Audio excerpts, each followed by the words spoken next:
1999లో పాకిస్తాన్పై జరిగిన కార్గిల్ యుద్ధంలో భారతదేశం విజయం సాధించడాన్ని పురస్కరించుకొని నేడు దేశవ్యాప్తంగా సంబరాలు జరుపుకుంటున్నామని భారతీయ జనతా పార్టీ సీనియర్ నాయకులు గుండాల గోపీనాథ్ రెడ్డి, పెనుబాల చంద్రశేఖర్ అన్నారు.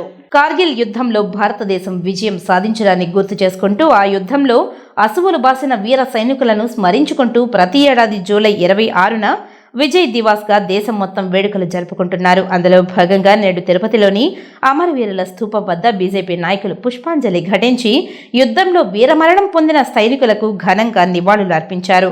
ఈ సందర్భంగా బీజేపీ సీనియర్ నాయకులు గుండాల గోపీనాథ్ రెడ్డి, పెనుబాల చంద్రశేఖర్ మాట్లాడుతూ 1999వ సంవత్సరంలో కాశ్మీర్ను ఆక్రమించుకోవాలన్న కుట్రలో పాకిస్తాన్ మిలిటరీ ఉగ్రవాదులతో కలిసి కాశ్మీర్లోని కార్గిల్ జిల్లాలో అనే ప్రాంతాలను ఆక్రమించుకునిందని తెలిపారు.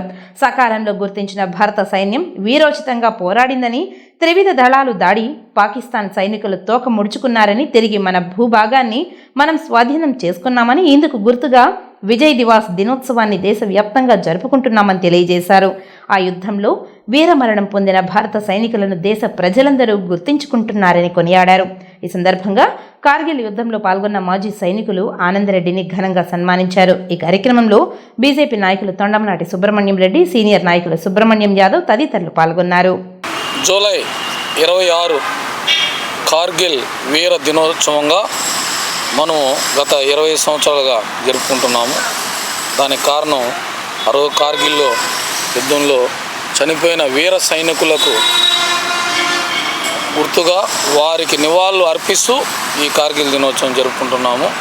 ముఖ్యంగా మన భారతదేశంలో మనం అందరూ ఈరోజు సుఖమయ జీవితం గడుపుతున్నామంటే దానికి ఎండనక వేడనక ఎముకలు కొరికే చలిలో కూడా బార్డర్లో ఉండి మన దేశ కృషి ఫలితమే మనం ఈరోజంతా సంతోషంగా ఉన్నాము.